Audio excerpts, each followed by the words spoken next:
Broadcasting. Dynaphones connected. Initiating broadcast signal in 10, 9, 8, 7, 6, 5, 4, 3, 2, 1.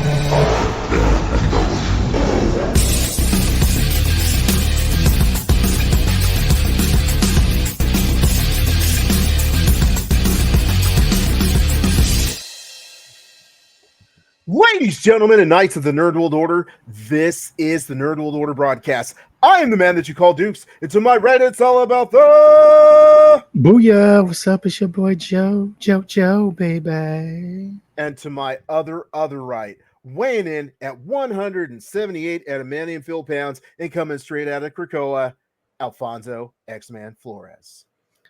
Baby knife. I don't know what that means. And on my other right, you can't stop me from calling him Poppy, Dan the Man Salazar. This is the way. Welcome back, Dan. And the only way that we do a Star Wars recap episode is to have Dan the Man on. So thank you so much for coming back, Dan. Thanks for having me, man. It's always a joy. Awesome. So this is going to be a very special episode of the Nerd World Order broadcast. It's not like after school special type of special where you learn like a moral at the end. It's not knowing is worth half the battle. No, this is an episode where you get the opportunity to win 40 packs of Oreo cookies. That's right, Oreo cookies. Now, you may ask yourself, how do you get an entire box of Oreo cookies?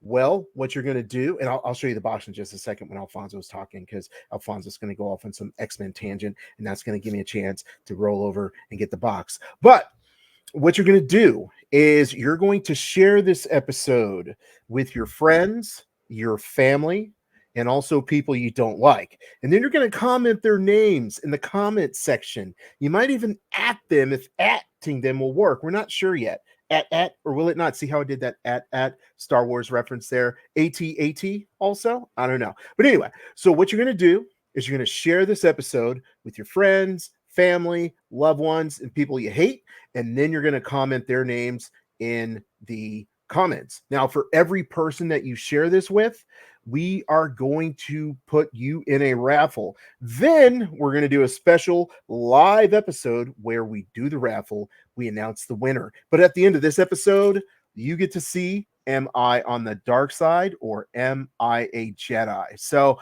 before we get started, because I'm all excited about this raffle, who thinks I'm going to be a Sith? Okay, that's one for Sith. Me. I'm going to say, no, this is completely sealed, ladies and gentlemen. I'm going to use the power of the dark side to say, I think I'm going to be a Sith. That's what I think. So let's jump into this episode. Let's talk the Acolyte. Oh my God, I didn't even tell you guys what we were talking about. I was just excited about Oreo cookies. Bruh, these are some good Oreo cookies, man. These are some good Oreo cookies. I'm telling you, next time anybody who sees me, you're like, damn, Duke's got thick. It's because of these Oreo cookies, son. I've been tearing them up. Anyway, we're talking the Acolyte tonight, and I might be on Sugar Rush because I've had like 4 or 5 of them prior to this particular episode, but we're talking the Acolyte. This is going to be the entire season. There will be spoilers, but if you haven't seen it by now, then you want to hear it from us. You want to hear from us how good it was, how bad it was, and whether or not you should watch it. So this will be a complete review of season 1 of the Acolyte. So I'll jump in and say I enjoyed the season. Were there problems? Yes. But are there problems with everything? Yes. Overall, I want to say I enjoyed it. Now let's go to our ray of sunshine, Alfonso X-Man Flores. Did you enjoy it? I did. I liked it a lot. Yeah. Just so you know, baby knife. That's from Deadpool and Wolverine. Remember, he put the sword in Wolverine, put the other sword in Wolverine, and he pulled out baby knife, stabbed him. So where this works with the Acolyte is Kamir has his lightsaber blade, and then he's got a baby knife blade. Baby knife. Very nice. You brought it full circle. That's very cool. So, Dan, even though we know that none of us like that joke, did you like the first season of The Acolyte? I did. We'll get into a little more detail as we go along, but I think what a lot of people had issues with is we're kind of dropped in without context. Like the people who watched Ahsoka without having the knowledge about the Rebels, the first 4 seasons of that. Not a lot of people know about the High Republic era of the Star Wars saga. So, you're kind of, maybe unfamiliar, a little confused, and you're missing a little bit without having that background. Gotcha. So, I see Joe's already ready to disagree, and I might even disagree with what you just said, bro. But I'm gonna let Joe give us his opinion of that first season. The first season I treated as when I was growing up in like the 80s, kung fu movies like Jackie Chan specifically, like Wu-Tang movies, Shaolin monk movies. The story wasn't good, but the action sequences were pretty good, dude. So for me, I enjoyed the fighting scenes. I think it feels rushed. The pacing's bad. I feel like the hitting reveals is already over, bro. Like no one cares about the big reveal because it's crappy big reveals. So like, I'm bad with names, but the bald chick with the tattoo on her head, I can't remember her name, the main Jedi lady. The See, green that's one. how good the story was. None of you know her name. That's my Sorry, point. I was muted. It's Vanessa Rowe. Yeah, nice Google off. But Dude, I was muted. sure. Yeah, nice. Way to use your phone. Look, my eyes right here the whole time. Come on, bro. You were looking down. You looked up, bro. Come on, bro. I get it, bro. I do it all the time when I look down. I Google wrote it- stuff too. I wrote it down. Yeah, but you had to look at the notes. Same thing as Google. Anyways, I digress. So she's actually from the comics. So if you're approaching it as people that don't read the comics, I didn't know she was from the comics because I don't read the comics. So what the secret reveal is like you don't even know who this person is, right? All you know is she's trying to cover up stuff. And I feel like if you say, hey, this person's playing that character a lot sooner, people can do their research and find out who this woman is. But I think sometimes they probably do that because when you find out who this woman is and you read about it and then you watch it on the show, it's going to be totally different than what you read about. And I could see that's probably one of the reasons why they did that. But to be honest, I'm past this big reveal towards the end. I mean, it's been going on for years. Just have the characters in there that, that's going to be in there so people can find out who they are. I'm kind of over that. But, like the fight scenes were dope. But I don't want to get into it. I know we're going to talk about a lot of stuff that we all agree or disagree with. Who's over that dog barking in the background? Who let the dog out? It's like my neighbor. So my neighbor, every time around this time, which is usually early, because sometimes we finish the podcast and the dog starts barking. But I guess they let the little munchkins out early. Gotcha. That reminds me of something that I hate about The Acolyte, but I'll get to that in a little bit. So let's start off with what we liked about The Acolyte. Joe has opened us up perfectly to discuss what I liked, which was the action. That action was insane. I'm willing to say possibly, no, I'm not going to say possibly, the best action I've ever seen in any Star Wars. And keep in mind, the fight scene at the end of Obi-Wan versus Anakin/Vader, that was insane. But overall, the choreography, they did some new stuff. I'm going to say this is the best action I've ever seen in a Star Wars movie. I'll open that up to the floor. Let you guys let me know what you think about that. That's tough to top the end of Phantom Menace, the three-way battle with Obi-Wan, Qui-Gon, and Darth Maul. To me, that's still top of the heap for me. But yeah, I mean the action throughout the Acolyte was just top tier. The fight choreography was amazing with the sabers, without the sabers. Just you know, really eye-catching stuff, and even kind of overcame some of the slower parts of the show. Yeah. I mean, Kamir's fighting style was just, it was like one we really haven't seen before. He used a lot of tricks that, that, you know, are kind of outlawed by the Jedi or frowned upon. You know, it's like, it's easy just to turn off and on a lightsaber and, you know, to throw a lightsaber or to, what was the helmet that he had, man, that like would shut down lightsabers, dude? It was like something that was made out of something that they would train with. Dude, he was something special, man. He was something different. His movements were amazing. He took it to him. And I agree. It is some of the best fights that we had out there. The best, maybe it's tough to say. I mean, yeah, Darth Maul was amazing, but in my opinion, he was just cut a little too short. Literally cut a little too short in half, if you would say so. But yeah, I was thinking about that today, and I was thinking I was putting it up against Darth Maul, and Darth Maul was amazing, but it was too little, you know.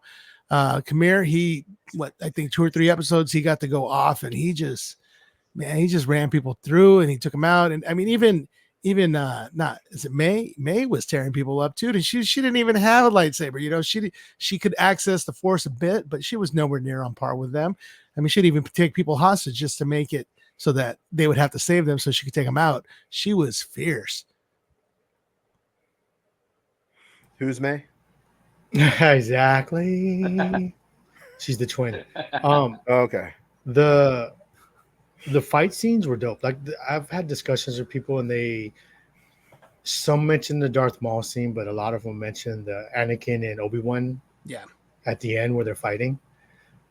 For me, like the reason why the Darth Maul was so good because Ray Park choreographed that, and he's in martial arts, and so you see a glimpse of that. You take away Darth Maul away from the equation, doing those flips from kung fu movies, the fight wouldn't be that good. So you're now if you had the argument of like I think Darth Maul had the best fight scene, I'll agree with you. I felt Qui-Gon and Obi-Wan didn't really do enough for me to be like, oh, that's pretty cool. That's why everybody loved Darth Maul, and no one cared about the other two, right? Until you started watching Star Wars more.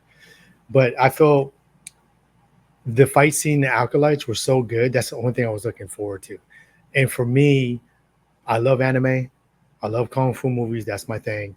And I see glimpses of that, and you can do no wrong with me. Like I love that stuff, like the little baby lightsaber, little tricks like that. And from what I heard, the helmet, supposedly, I guess the planet that they're on does some type of metal or something like that. That's really strong, and that's why the Sith are there. And so I think that's the metal for the helmet.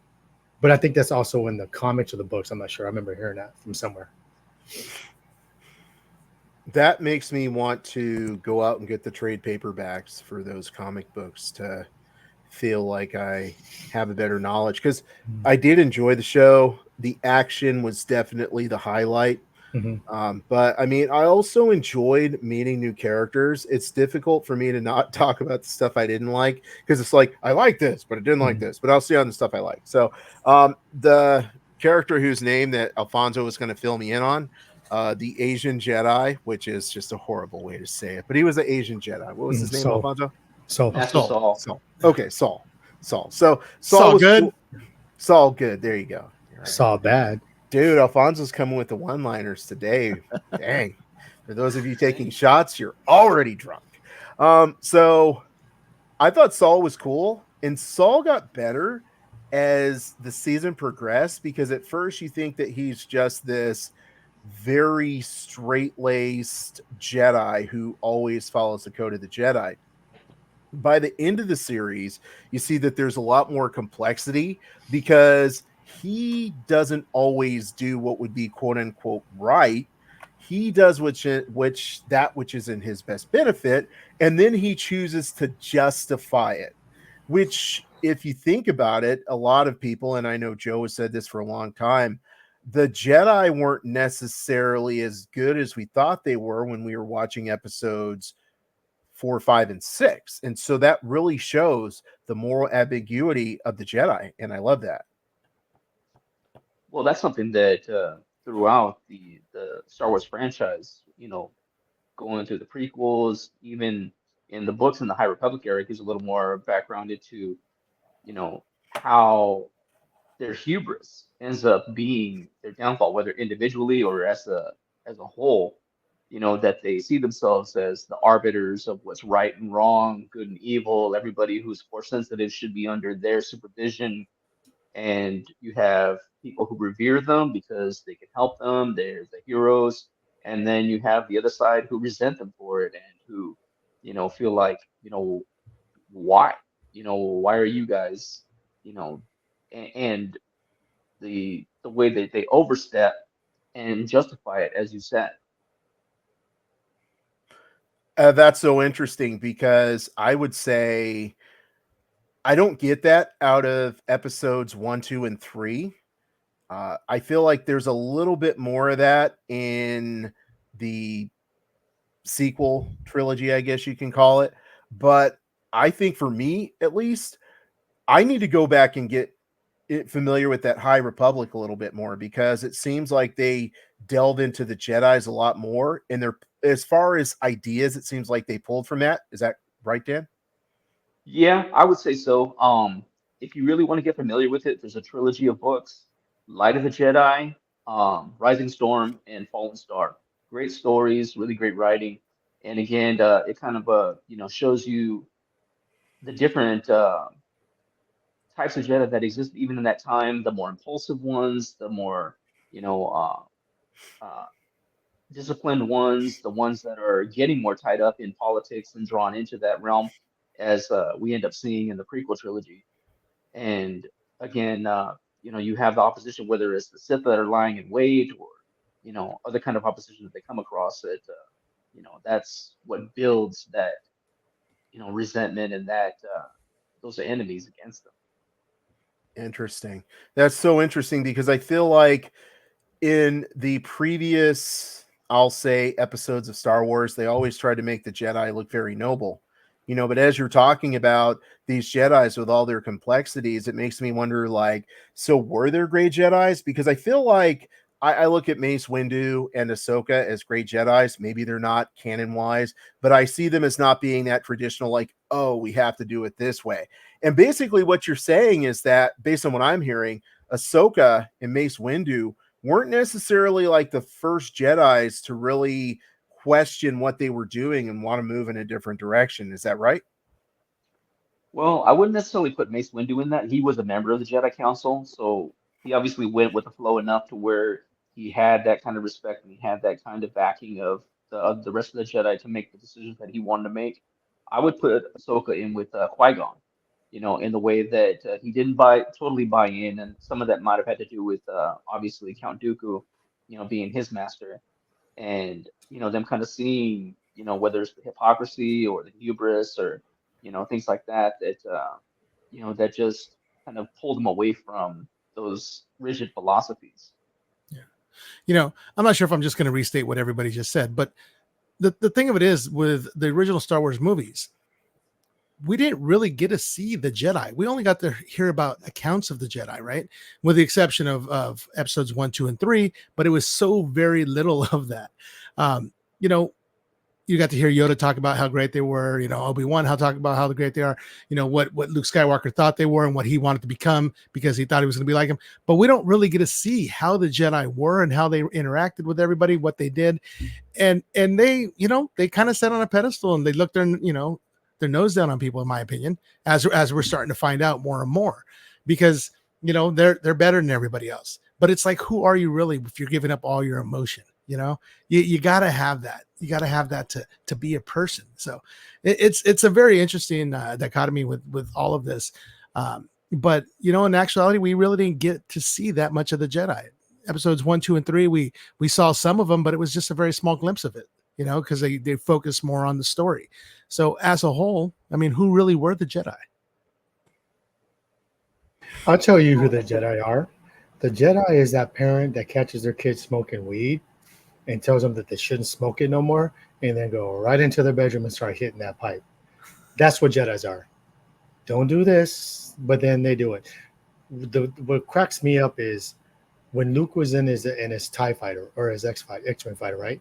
Mm-hmm. What did Obi-Wan tell him? Trust in your feelings, right? Mm-hmm. Oh, trust in the Force. Use your feelings. So use your feelings when you got to kill something and kill people inside the thing. If you think about it, use your feelings, but when you have feelings for someone that you're in love, don't use it then. Again, goes to my point, catching you smoking weed, but then I go smoke weed behind your back because that's just who we are, right? And so that's why I base that on, because the whole thing in the beginning of the Star Wars is trusting your feelings, believe in the Force and stuff like that. Then you find out later on, well, when you do that, you become the Sith. And so, like, if you notice, when the prequels came out, a lot more people, well, Darth Maul was a big part of it, but a lot of more people started liking the Sith more because it's more relatable. Because I feel like the Jedi always walk around like they're too perfect. I agree with some of the points that Alan said and some of you said, but I do believe Mace Windu, Ahsoka, and Qui-Gon, and even Count Dooku are all in the same class. Like, they have their own different ways of how they feel. And I think with Ahsoka as well as Mace Windu, they trust in their feelings to a certain point.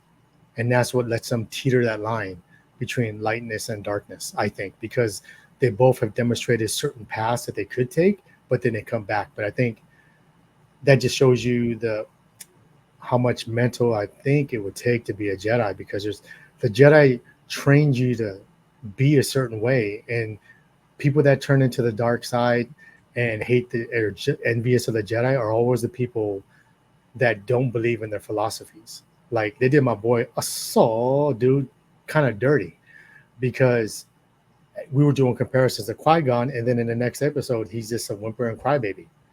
And it's like, and I blame that on the writing because I feel like it was forced. I don't buy into he lying to, I don't even know which twin, May or something. All of a sudden that pushes her over and then the other one becomes good. I just think it's bad writing, and it could have been done a lot better. He had all the time to make it better, and it's just not believable. And I want to say that's why a lot of people were upset with the very end of the prequels, because it felt like he just jumped into being Darth Vader. There's no parts of him being a Jedi but Darth Vader until the Clone Wars came out. And then when the Clone Wars came out, it closed that gap. And so when you watch the Clone Wars and start closing the gap, tell me the prequels didn't become better. Just because you had that time frame from Attack of the Clones to the very last one, right? Because it filled that gap. And I felt like you don't have the Clone Wars for the Acolytes, and there's just too many plot holes that I didn't agree with. I definitely agree with that. I mean, the development from Anakin to Darth Vader, you definitely need that development, that progression, and that was something that, like, when I wrote those articles that I shared with you guys, that, just you really wanted more from that, especially with it being the story of the becoming of Darth Vader. You really want to have, that build up. And with the Acolyte, with Master Saul, it was, well, even with all the Jedi that were involved at the incident with the Force Witches, it was interesting to see, how tormented they were with their actions, with their decisions, and everything that led to, the big blowout, and how tormented they were about it after. And so how that affected even their decisions, whether it was covering it up or, lying to OSHA, whatever, they did to cover their tracks after the fact. It was from that, distress, you know, that regret. And again, the Jedis are, they're taught, as younglings to suppress their feelings, to, you know, all that. But by doing that, you're kind of either betraying, the things that you've been taught, or you're kind of pushing toward the dark side. Whereas it makes you wonder how much more effective a Jedi can really be by accessing their feelings, whether it's, compassion or even anger and things like that, that, they can dig deep on. Because when you see a Jedi fighting a Sith, the Sith are not holding back. And that's why a lot of the time they seem to be more effective in defeating Jedi and killing Jedi, whereas the Jedi, they're trying to maintain themselves, and they're trying to stay within, what they've been taught, where the Sith are just letting loose. Yeah, that's funny too, because like when after Darth Maul cut or killed Qui-Gon, right? What did Obi-Wan do? He went nuts, dude. He went ballistic. He let his feelings go. He focused on his feelings, and he was able to fight him and still maintain his light side, So it's interesting, they put all these restrictions up, but I mean, the truth of the matter is, when it comes down to it, you know, your best friend's killed right in front of you, your master, your confidant, you're gonna lose it a little bit, right? I don't know. No, But you're right. here's the thing, though: do you take quality or quantity? You know I'm a So quantity man, bro. Stop hating. okay, so the quantity is you put on a lot of Jedis. The quality is one Sith master and an apprentice. And that's why I think that they're stronger than a Jedi, because you can focus on one apprentice. Instead, you're trying to focus on 20 little kids in there. Hey, do this and this and that. And that doesn't seem to be working. Now, to your point, I do agree. I mean, look at Obi-Wan. You can do Obi-Wan, you know, like the Obi-Wan series. He was really in his feelings. He suffered from depression, anxiety. And at the end of the day, he fought through those feelings and he became super stronger, right? Right. You look at Luke Skywalker, right? Don't do that. You shouldn't finish your training. Don't leave. You're succumbing to your feelings. You're going to fly. What happened? He still ended up bringing his dad back to the light side, right? Yep. All for not doing what the Jedi's way is. Yeah. It's not the Jedi way. And I feel when you start thinking that way, that's what leads them to a path where they don't want to be a Jedi. Yeah. Because even Qui-Gon was arguing against the council, bro. Like, yep. And you're like, wow, is this guy like, you know, that's why he didn't take a seat on the council, because he was like, nah, I'm not down with this. So if the Acolyte is giving us this conversation, which people may not have touched on before, I know Joe has frequently touched it, but I want to say as a larger populace, we haven't touched on that. So I really feel like the Acolyte's done for the fan base of Star Wars, the strong fan base. It's opened up discussion that they may have otherwise missed. So I definitely like it for that. Yeah, for sure.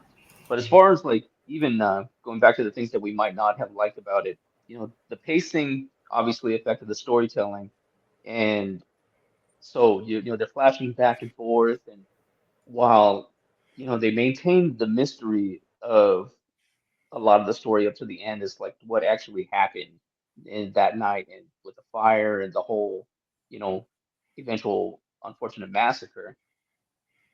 They even at the end of the season though, you end up left with a lot more questions than answers. Mm-hmm. So, you know, where did Kabir come from? Obviously, they were familiar with him already. I'm sorry, the bald green one, Alf knew her name. It's I'm not Vanestra. Vanestra. Yeah. And Look at yeah, your so little she was paper. I'm not she good was with she was names. obviously familiar with him, but you know, where did he come from? What turned him? You know, and you know, Well, didn't they state so that he was her Padawan? No, he had scars of a whip. And so Right. when she whipped those creatures, everyone's like, oh, she has to be his master, and why he's Yeah. it never really. And then when she at the end, she goes, so and so, you know what I mean? But again, that's just rush. Yeah, I totally thought they said it somewhere, and then I was thinking that's probably why Saul was like, when he first met him, he felt that he was familiar because he could feel the essence of No, Vanestra all over him. no, I feel so couldn't feel anything, bro. This dude was just making bad decisions left and right, bro. Well, Like, you know, he survived Squid Games. I mean, he made some Yeah. good decisions. yeah, but he's just making bad decisions, bro. And it's just like, bro, come on, bro. he was up in his feelings, like a Jedi's not supposed to. Yeah. Yeah, but that's just like on crack. I'm in my feelings, bro. It's like, dude, come on, dude. You know what I mean? It's like at one point you're stronger than my man's with the two-bladed lightsabers, right? And then the next thing you know, you're like, it's like, bro, quit crying, man. Oh, I forgive you. Go ahead and kill me. Now, come on, man. It's like, come on, dude. And you know, like, and see, I can be devil's advocate. I can be like, well, I can talk with what other people are saying. Well, all of a sudden you have nothing but witches, all women, lesbian couple. They create a baby. Not only do they create twins, they create two women children. You know what I mean? Not a guy. And now you're questioning on whether or not it's the same thing as Plagueis did with Anakin when he was born. You know what I mean? So now you're having a man and a woman do that, which I don't care if they do that. I don't care if the woman was first, but can it just be good? That's what I'm concerned of. I don't care if all the Jedi's are women. I really don't. Just be good. And if you're not good, you're gonna get those bad people that are critiquing everything you do because you're just not good. So if you're good, you won't get those. You're not gonna get those complaints. And so like those are Yeah. the stuff How that I many feel people like did you hear rush. complain about Andor? Because You Andor was a just great. you don't hear I anybody. didn't finish it. Yeah, but to Dan's point, no one really talks bad about it, bro. No one really talks bad about Mando. Everyone talks bad about Boba Fett because we have Mando, we don't need Boba Fett. I think that was just a fan courtesy, but you could have made a cartoon out of that instead. But I digress. But it's just like those are the why people hate that. I don't care if they have all women witches. I think that's cool, bro. They have other witches that tap in the force differently. I'm okay with it. It's just got to be done right. And for Soul to get, oh, I killed him because I thought she was like, so this is why the writing's bad. You can tell that she loved those kids. Why is she gonna kill her daughter? That just doesn't make sense, right? But you're gonna get scared. You're gonna kill the mom, and that's where it all starts. I think it's just bad decision. I think you could have did that without the Jedi's fighting them, and you know what I mean. I think they wasted Plagueis at the end, looking like Tales from the Crypt. Man, tonight's Tales from the Crypt. It's like, bro, like you looking like a little stalker. Like I get you trying to create like, oh, I get to see my experiment unfold, but wouldn't you rather have that story instead of what they told? I want to see that guy. I want to see that guy train the other Sith that he's his apprentice. You know what I'm saying? I'm okay with that. Well, but see, that's something else that I have an issue with. So by the time we get to episode one, where Qui-Gon comes across Darth Maul, it's such a surprise and a shock to all these rest of the Jedi on the Council that they thought the Sith were eradicated, that they were done, wiped out. And so for Khmer to make himself such an obvious presence, killing Jedi and leaving his fingerprints all over the whole situation, and then Vernestra to recognize who it was, what was going on, and who did it. It it just it was counterintuitive to what it was leading up to with episode one, or the hypocrisy of just covering everything up because they didn't want everybody else to know about it. And then, of course, you have the whole conundrum of, Osha and May are the same. They're two halves of the same. There was never any clarification or even hinting at like what that really was. That's a cliffhanger for season 2. No, it's not. You remember they said they're the same person but split into two is what Right. I remember them saying. Right. The reason why you can't remember it because it's lazy writing, right? Well, I think it was stated, but then there's another question of how did they do that? Why did they do that? What are the ramifications of that? Are they like the Wonder Twins when they touch? Mm-hmm. They have amplified. See, those are things I want to Yeah. know. Like, Well, let me ask you a question. So the Conehead Jedi, I don't know his name, but he has a cone head. Where he said in the prequels, we have not seen the Sith in a millennia.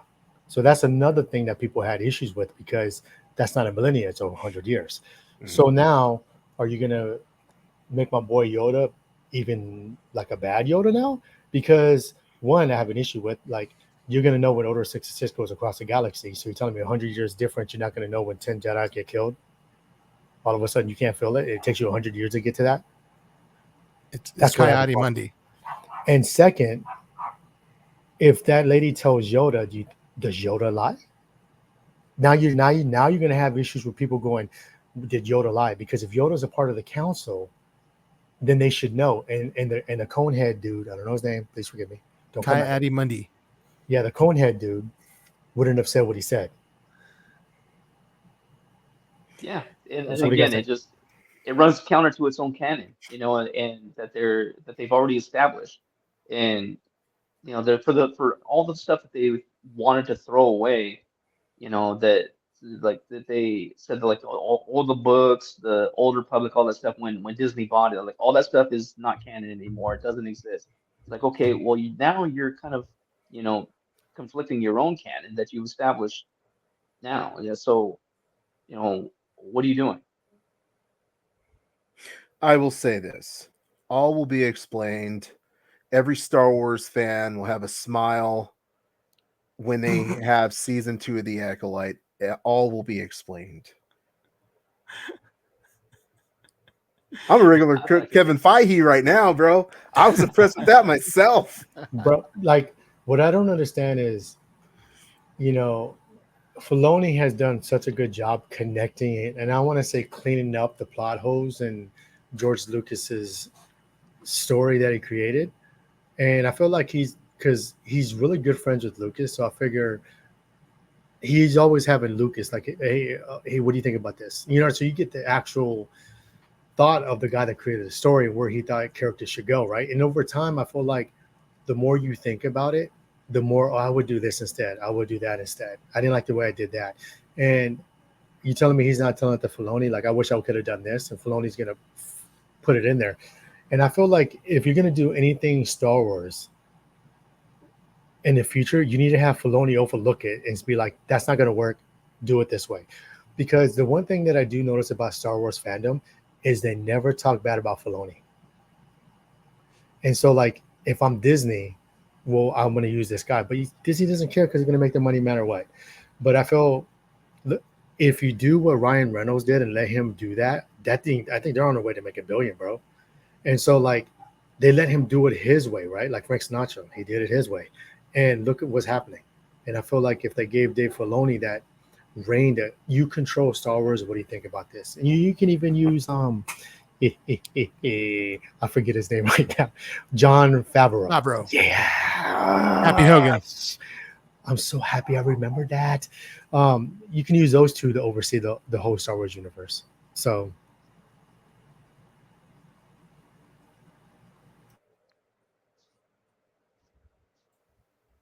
there is one thing that I definitely didn't like about this show was that little dude who was supposed to be like the tracker, like he was just annoying. I was listening to another podcast, Geekscape, and Jonathan was like, "Oh my gosh, I loved him." Why? Like, first of all, was that your dog? Like this, he was a humanoid, but he was their dog, like sniffing stuff out, and then the dog man, I don't know his name. Alfonso has to Google it for us real fast. He has this thing where he just rips all the wires out. When Saul is trying to do what? I don't know, but he's like in a disable May's ship, but it's not May, it's the other one's name. I don't know. And then OSHA. OSHA. Yeah, he's just the dog dude is just a plot device, and he's annoying. I hate small little cute characters. And then for him just to be like, he was basically like the C3PO and R2D2 of this show, because whenever you need something to happen, you bring those two in and they move the story forward. Otherwise, there'd be no way for it to move forward. That's what this guy did. Oh, you can't find someone? Let's bring in Bounty Hunter Dog Boy, and he tracks him.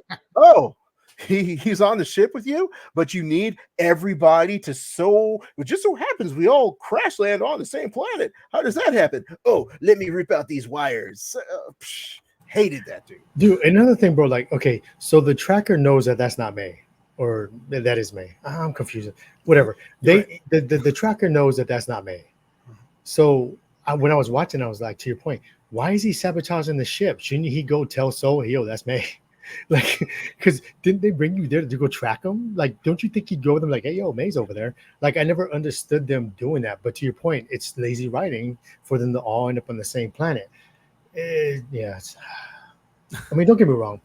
The brightest point that I do like from the show is the action and proving my theory about how the Jedi are bad.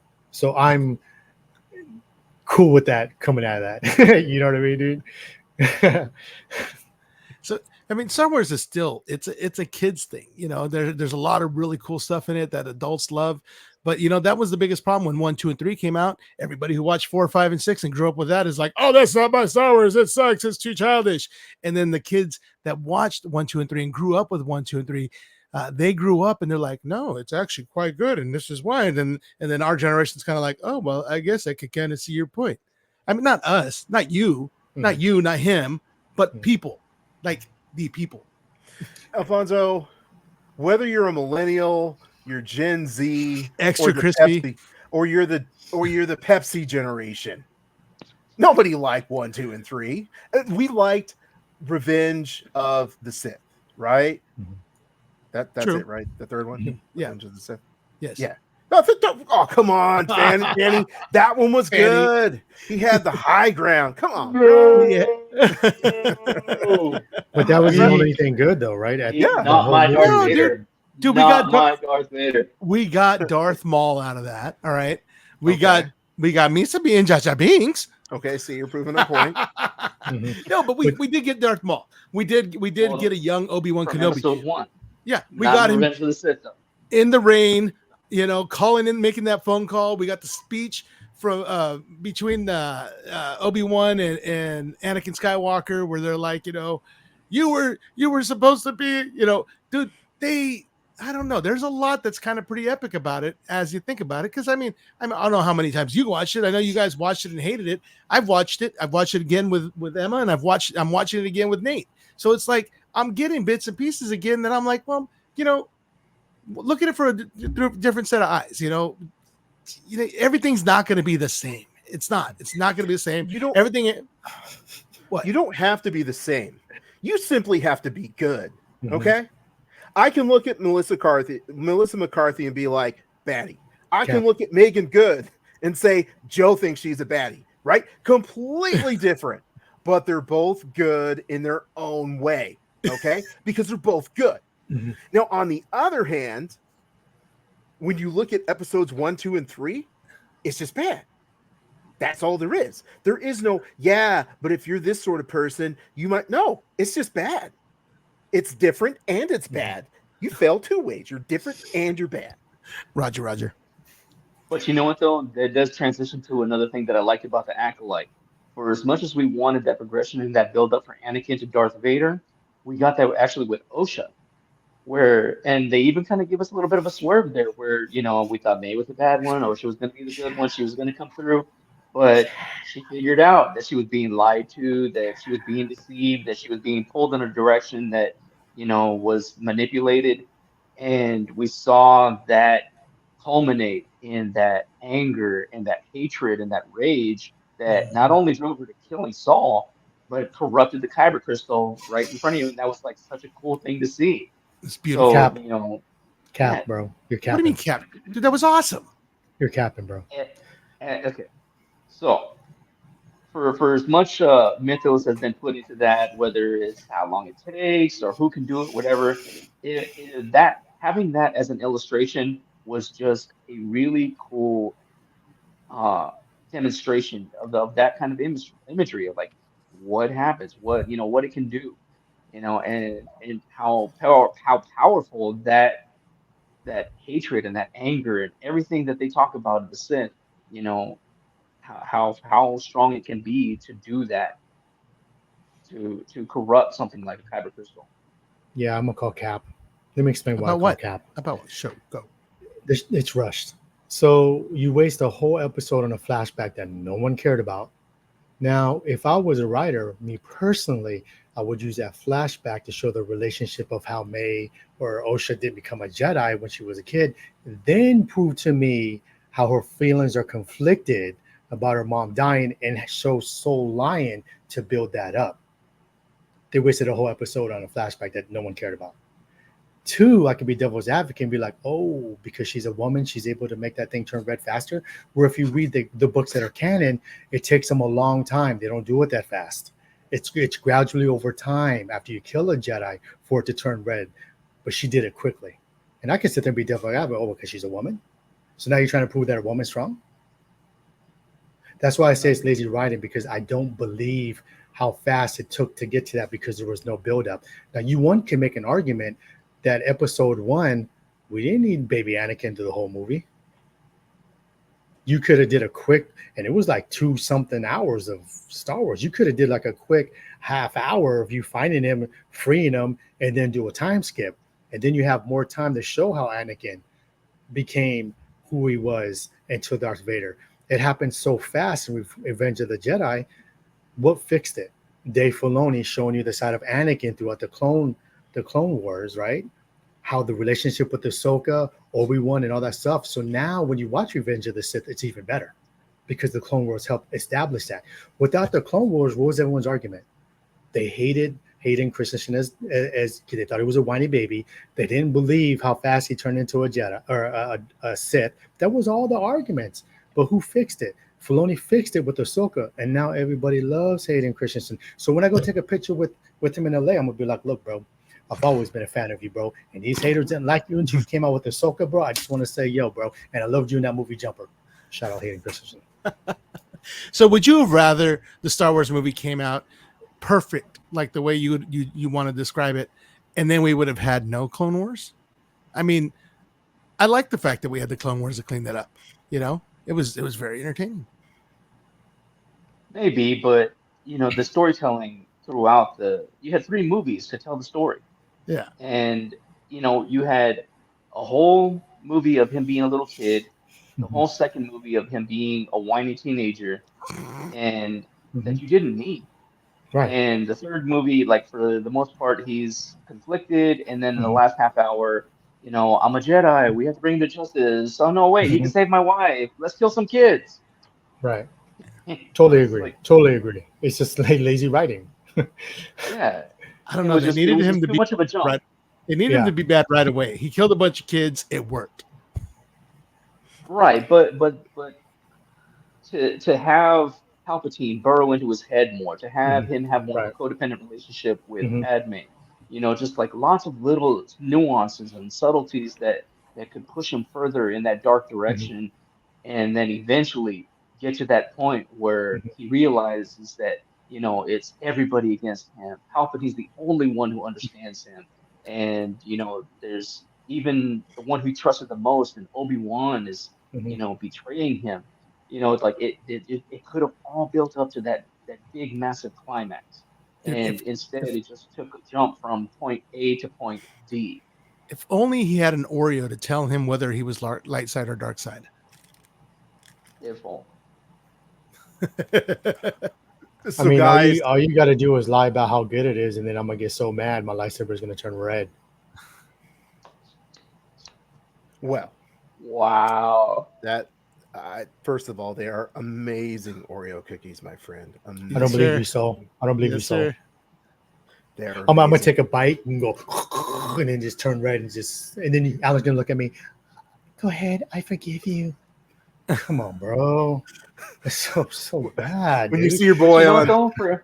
well, what's up? For as much as you didn't like that though, Joe, that with Saul accepting his fate and allowing him to kill her, or allowing her to kill him, I mean that really does, it creeps more into the human element of it, that he's, like he's owning his mistake, and he knows that that's what he deserves. No, man. Now, like if you did what I said and did the flashback of when she was young and he was training, and then have him have guilt and have her having confused of whether or not she could be a Jedi because of that. Now, if you did an episode of that, I'll give you that. But they just didn't do that. And that's worse than what you complain about Anakin, how they did in Anakin. I think Anakin, at least it was shown his mom died from those sand people. He killed them, right? And then Palpatine corrupted him. So, I mean, even though it did it fast, there were certain things that helped trigger that. All Homeboy did was lie, bro. And all of a sudden, she's just like, because there's nothing built up to that. I didn't buy into that. Well, there was a buildup. You had May, throwing little stuff at her. You had Kamir in that whole time that she was with him. He was dropping stuff in her ear, as to what the Jedi really are and who they are, and how they deceive, how they go on their own principles that don't always No, I do want to say one thing. The Tusken Raiders, Sand People is a derogatory term. Well, my not in Star peoples, Wars. Okay, my peoples, let me say this. There's a lot of what you guys say you would have preferred there was. What do you want to see for season 2, if there is a season 2? And as you go into season 2, Dan, can you just briefly explain who is Darth Plagueis? So Darth Plagueis is is actually Palpatine's master, and so his biggest significance is that he was not only toying with creating life through the Force, but also bringing people back from the dead. And there's a book, Darth Plagueis, that where it gets pretty deep into that, and how he is pursuing that, and even mentoring a young Palpatine. But so he I don't know how much he plays into this beyond just being the one who's mentoring Khmer as a Sith Lord. But again, his MO throughout the book was, laying low, not making too much of a presence, not making those waves that the Jedi, can even get on their radar. So, again, it's a little bit, counterintuitive to what's already been established. Hey, can I ask a quick question real quick? I mean, okay, so yeah, with the Sith, there's always two, right? You have the master and the learner or whatever it is. Apprentice. Not a Padawan. Apprentice, yes. But then you got people like the Knights of Ren. So there's like a bunch of Jedis who red lightsabers, and then you've also got I don't know what were they called, the ones for that show Star Wars Rebels with the Inquisitors. So it's like you got all of these people who are like Sith adjacent, and they're just Sith in waiting. What's up with those people? I mean, how many people do you actually have here with red lightsabers that are able to, you like Joe was saying earlier, it's like you got all these kids. It's you're kind of like you're diluting it all, and you've got you got master and apprentice over here, but over here you got all these different apprentices and masters. So it's like you really do have that on the dark side too, don't you? I mean, can somebody explain that to me? Because it just seems like for a while there was only two, but now there's all kinds. You got the Knights of Ren, you got the Inquisitors, you got Jay and Silent Well, they were Bob. more the soldiers. They were the soldiers, and you could tell that even in the times where Darth Vader interacted with the Inquisitors, he looked down on them. Right. He didn't respect them. He didn't see them as his peers, even though they were dark side Force users, and they had been trained and trained well for the most part, to kill Jedi, battle, top Jedi, but he didn't look at them as peers. So I would say that the Knights of Ren, the Inquisitors, they were more the soldiers of the Sith, and so you had your top tier, the Master and the Apprentice, but the rest of those guys that were Sith adjacent, as you described, Yeah. I'd say they were more, the soldiers. But they're definitely above stormtroopers because they can hit things. For sure. I mean, these are the Inquisitors and the Knights of Ren. They were taking people down, man. They're nothing to be laughed at. You know what I mean? They're badass. And it's interesting. Did they shoot? Did they shoot at anything? They deflected laser blaster shots and right back at them. But the stormtroopers used their guns, right, as opposed to lightsabers or light whips or whatever. So and those little. It's just a little bit different. That's all I'm saying. It's different. Yeah, it's just a hierarchy like of oranges. No, it's apples and oranges. It's like, oh, you didn't hit me with that gun. You didn't shoot me, but you came by and hit me with a bat. Well, of course, they're completely different weapons. So I get your comparison. I guess I'm just arguing for the sake of arguing. So I'll shut up. I like that they could take their bats, fling them above their head, and they could fly with them like helicopters. Yeah, definitely a hierarchy in that regard. Yeah, they're Sith in waiting. That's what it is. So I wouldn't regarding, even say that. yeah. Sorry, go ahead. No. Go ahead. Finish your thought. No, I wouldn't even necessarily say they're Sith in waiting. I mean, it's like because they're not necessarily pawns the way that stormtroopers were. More like bishops, knights. Those heavier, more apt pieces on the board that you can use to do more damage, to be more dangerous.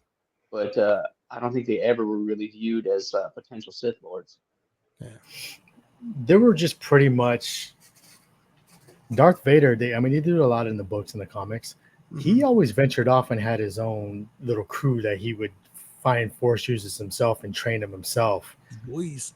for them to be his apprentices. So he Right. had, so Inquisitors are just like that. And also like in the video game, I don't remember which video game, but he was under Darth Vader as well, like one of his Star Killer. apprentices. Yeah. Star Killer. So I yeah. mean, Darth Vader always did that. They always established that he always had his own Jedi's, or excuse me, Sith, Dark Force users, not really Siths, but Right.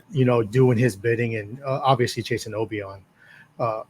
Would Plagueis like Plagueis, as some people might refer? Yes. In my opinion, or someone would say IMO. This is, if the Acolyte started like this, I would have loved it. Now, Dave Filoni hits up your boy because, I'd be calling out some stuff and, I'd be coming up with some good ideas. I'm just saying. Now, if you did this in the second season, how about this on the second season, right? If you started off and you had Palpatine saying, have you ever heard of Plagueis, right? And he starts talking about how he can bring people back to life, right?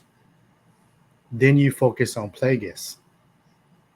And then if you would have showed Plagueis creating the witches and using them to go create those twins, that'd have been dope. But I think if you did something like that and then started with Plagueis and explain what he's doing and how he eventually, because the way in the books, I don't know if they're gonna call, basically him and Palpatine created Anakin, and the two twins were just a product of them experimenting. I think in season 2 they need to touch on that, and I would be okay if they did flashbacks on that. But dude, if they did the beginning of Palpatine saying, "Have you ever heard of the story Darth Plagueis?" and then it goes right into Darth Plagueis in season 2. Right. That'd be That's pretty funny. cool. I like that you brought that up because I was thinking that earlier as like, they were just basically, because people are complaining like, oh, another, miraculous birth. It's like, no, he was practicing so that he can make Anakin. They're just a failed experiment. That's why they were split in half, something like that, Which he actually lied too, because it's not bringing people back to life. And so he kind of tricked Anakin thinking, hey, you can bring her back to life if she dies. And that's not how it works. True, but and that's actually a really good theory in terms of like, okay, Plagueis created Man Osha, as an experiment to move forward and eventually create that chosen one. But the concept of that immaculate conception with the Force, was already a little bit cringe, but obviously that was a Lucas idea to reinforce, Anakin being the chosen one. Right. So to kind of revisit that, you're reviving an idea that was already a little bit cringe. Hey, before we get too far off of subject, I mean, with the Acolyte too, last thing I really have to ask or pose is, do you guys feel like Khmer is kind of the start of the Knights of Ren? No. I like it. That would be good to see, but It's got to come from somewhere. Yeah, and that's a tough one because, yeah, they the origins of that aren't really that deeply explored. So, yeah, it would be a good jumping off point, I suppose. It could be, but I'll say no. So regarding what we're going to see in season 2, I guess I don't have too many expectations. I am looking forward to it. I want to see more awesome martial arts action. I want to see more unique use of the lightsabers because I really like what they were doing with the lightsabers, not your traditional stuff. But I guess my question for the three of you, do you want to see Yoda as a central figure in this next episode or next season? Or do you just want him to have that cameo appearance and then they don't have him in the season? I don't really feel like we need Yoda at all. I think we just need answers to all the questions that they left lingering.